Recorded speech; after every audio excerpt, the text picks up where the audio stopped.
नमस्कार, इन खबर में आपका स्वागत है। मैं विद्याशंकर तिवारी हूँ। मीडिया के लिए बजट को समझना हमेशा से टेढ़ी खीर रहा है। बजट एक क्लिष्ट शब्द भी है और सिस्टम भी है जिसको समझना बड़ा मुश्किल होता है। यदि सामान्य तौर पे कोई पूछे कि बजट क्या है, तो आम आदमी की भाषा में देश के आय व्यय का जो ब्यौरा होता है, जिसको कि देश की पहली महिला वित्त मंत्री ने पेश किया। लेकिन इस बजट से पहले जो इकोनॉमिक सर्वे पेश किया जाता है, उसमें जो पिछला फाइनेंशियल ईयर होता है उसका अनुभव और आगे के लिए प्रोजेक्शन होता है। और अक्सर जो है इकोनॉमिक सर्वे हो चाहे बजट हो, उसको समझने में आम आदमी तो भूल करता ही करता है, मीडिया भी भूल कर जाती है। इस बार भी ऐसा ही हुआ।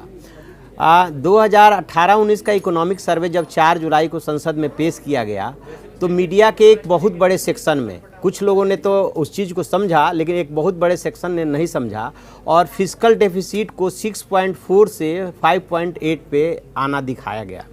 जबकि फिस्कल डेफिसिट यदि 5.8 भी है तो ये बहुत बड़ी बात है।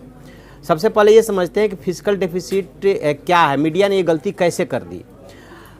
फिस्कल डेफिसिट ये होता है कि जो देश का कुल आय होता है और जो व्यय होता है, और आय में जो है ऋण शामिल नहीं होता है, तो उसके अंतर को फिस्कल डेफिसिट, राजकोषीय घाटा या वित्तीय घाटा बोलते हैं। तो हुआ क्या कि इस बार जो इकोनॉमिक सर्वे पेश किया गया, उसमें जो है एक शब्द इस्तेमाल किया गया, जनरल फिस्कल डेफिसिट।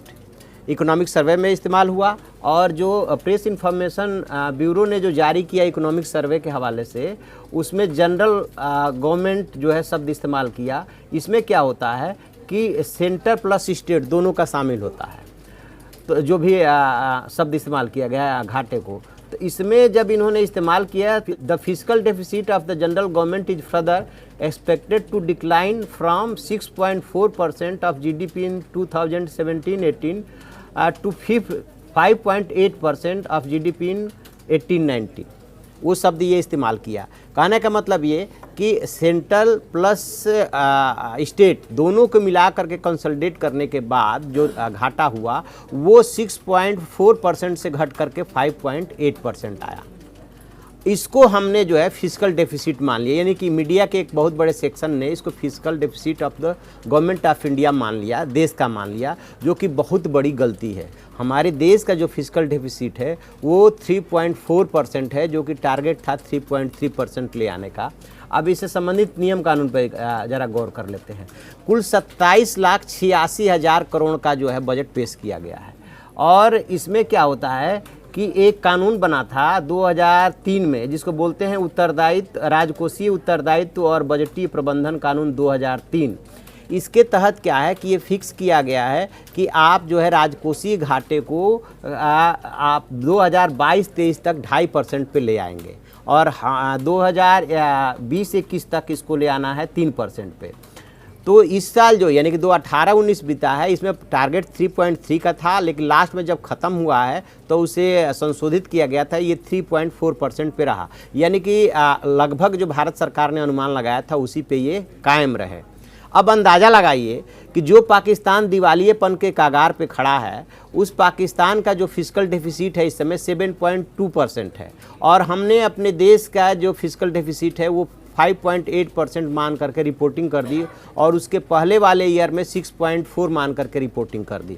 बहुत बड़ी गलती है। इसको समझ ही नहीं पाए कि ये इससे कितना बड़ा फ़र्क पड़ना है। जिस दिन भारत का फिस्कल डेफिसिट इतना ज़्यादा हो जाएगा, उस दिन यहाँ की अर्थव्यवस्था चरमरा जाएगी, बेरोजगारी और महंगाई इतनी बढ़ जाएगी कि संभालना मुश्किल हो जाएगा। तो शब्दों के चयन में जो मीडिया से गलती हुई है कि वो जनरल फिस्कल डेफिसिट को और फिस्कल डेफिसिट के अंतर को नहीं समझ पाई। खास बात ये भी रही कि भारत सरकार का जो press information bureau press release जारी करता है और भारत सरकार यानी कि जितने भी और गवर्नमेंट के संस्थान हैं, इवन डीडी न्यूज़ वगैरह वगैरह और जितनी एजेंसियां हैं, कुछ ने तो इसको समझा, लेकिन बाकी ने फिस्कल डेफिसिट को ही जनरल फिस्कल डेफिसिट मान लिया, यानी कि state government plus government of India दोनों के कंसोलिडेट करके जो बनाया गया है उसको। अब इसका नुकसान ये हुआ कि मीडिया में रिपोर्टिंग ये हो गई कि इकोनॉमिक सर्वे के हवाले से कि 5.8% है हमारा फिस्कल डेफिसिट, जबकि हकीकत ये है कि 5.8% नहीं है, ये 3.4% है। 3.4% और 5.8% में लगभग दुगने का अंतर है। ये मीडिया ने गलती की है, ये मीडिया ने ब्लंडर किया है बजट को और इकोनॉमिक सर्वे को समझने में। तो ऐसी खबरों के लिए आप देखते रहिए हमारा डिजिटल चैनल इन खबर। उसे लाइक कीजिए, शेयर कीजिए और कमेंट बॉक्स में जाके कमेंट जरूर करें। Thank you. इन खबर चैनल को सब्सक्राइब करें और बेल आइकन दबाना ना भूलें।